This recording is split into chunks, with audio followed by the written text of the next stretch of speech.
Hello friends, welcome to Nasekitchen.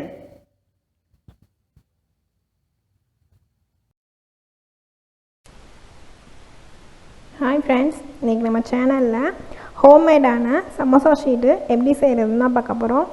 வாங்க இந்த homemade samosa sheet இப்போ நம்ம எப்படி செய்யறதுன்னு பார்க்கலாம். இப்போ அதுக்கு வந்து ஒரு கப் போல் மைதா மாவு நான் எடுத்திருக்கேன். மைதா மாவில் தான் முற்றிலும் நம்ம செய்யணும். உங்களுக்கு வேணும்னா நீங்கள் கோதுமை மாவு பயன்படுத்தி கூட செஞ்சுக்கலாம். இப்போ கொஞ்சமாக உப்பு சேர்த்துட்டு ஒரு 2 டேபிள் ஸ்பூன் போல் சூடான ஆயில் சேர்த்துட்டு இப்போ இதுலேயே கொஞ்சமாக தண்ணியும் சேர்த்து நம்ம நல்லா சாஃப்டாக பிணைஞ்சு எடுத்துக்கலாம். மாவு நல்லா ஹார்டாக பிணைஞ்சிடாதீங்க. அதே சமயம் ரொம்ப லூஸாகவும் இருக்கக்கூடாது. நம்மளோட சமோசா ஷீட் ஒழுங்காக மடிக்கவும் வராது. ஸோ அதெல்லாம் பார்த்துட்டு ரெண்டுத்துக்கும் நடுவில் இருக்கிற மாதிரி நல்லா சாஃப்டாக பிணைஞ்சு எடுத்துக்கோங்க. பாருங்கள், இப்போ இந்த மாதிரி நான் நல்லா சாஃப்டாக பிணைஞ்சு எடுத்துக்கிட்டேன். இப்போ இதை ஒரு 6 உருண்டைகளாக நம்ம உருட்டி எடுத்துக்கலாம். பாருங்கள், நான் 6 உருண்டைகளாக நான் பிரித்து எடுத்து வச்சுருக்கேன். இப்போ இதுலேருந்து ஒரு உருண்டை எடுத்துகிட்டு நம்ம கொஞ்சமாக மாவு தூவிட்டு இப்போ இதை விரிக்க ஆரம்பிச்சிடலாம். தேய்க்கிறதுக்கும் மைதா மாவு யூஸ் பண்ணி தான் நான் தேய்க்கிறேன். இப்போ இதை நம்ம நல்லா விரித்து எடுத்துக்கலாம். இந்த மாதிரி நல்லா மெலிசாக உருட்டிக்கோங்க. இந்த மாதிரி சின்ன சின்ன உருண்டைங்களாக போட்டோம்னா நம்மளுக்கு கட் பண்ணிவிட்டு தவாவில் சுட்டு எடுக்கிறதுக்கு கரெக்டாக இருக்கும். இப்போ இந்த ஓரங்கள்லாம் கட் பண்ணிவிட்டு நம்ம இது 2ஆக பிரித்து எடுத்துக்கலாம். பாருங்கள், இப்போ இந்த மாதிரி நான் 2ஆக கட் பண்ணி எடுத்துக்கிட்டேன். பாருங்கள் எந்த அளவுக்கு சமோசா ஷீட் ரொம்பவே சூப்பராக ரெடி ஆகிருக்குன்னு.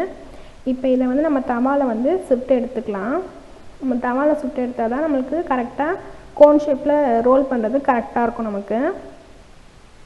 இப்போ இந்த சைடு ஒரு 2 நிமிஷம் போல் வச்சுட்டு அடுத்தது ஒரு திருப்பி போட்டு ஒரு 2 நிமிஷம் போல் வைங்க. ரொம்ப நேரம் வைக்கக்கூடாது. ஏன்னா அப்புறம் நல்லா வெந்துருச்சுனாக்கா அப்புறம் முருகலாக ஆகிடும். நம்மளுக்கு ரோல் பண்ணும்போது அது உடையிறதுக்கும் சான்ஸ் இருக்குது. அதனால இந்த சைடு ஒரு 2 நிமிஷம், அந்த சைடில் ஒரு 2 நிமிஷம் வச்சாலே போதும். பாருங்கள் எந்த அளவுக்கு நம்மளோட சமோசா ஷீட்லாம் ரொம்பவே சூப்பராக ரெடி ஆகிடுச்சுன்னு.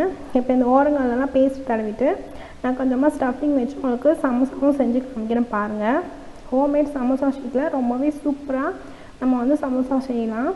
நீங்கள் கடைகளெல்லாம் காசு போட்டு வேஸ்ட்டாக வாங்க தேவையில்லை. இதே மாதிரி வீட்டிலே ப்ரிப்பேர் பண்ணி ஹெல்த்தியாக சாப்பிடுங்க. இப்போ இது உள்ளே கொஞ்சமாக ஸ்டஃபிங் வச்சுட்டு ஓரத்துலேயே மைதா பேஸ்ட் வச்சு இதை நல்லா நம்ம ஒட்டிக்கலாம். Today secret number 12. இப்போ இதை நம்ம ஆயிலில் போட்டு சுட்டு எடுத்துடலாம்.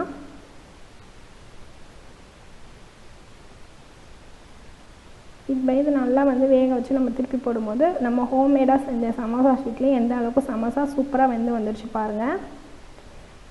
அவ்வளோதான் ஃப்ரெண்ட்ஸ், நீங்களும் உங்கள் வீட்டில் கண்டிப்பாக இந்த ஹோம்மேட் சமோசா ஷீட்டை சமோசா செஞ்சு சாப்பிட்டு என்ஜாய் பண்ணுங்கள்.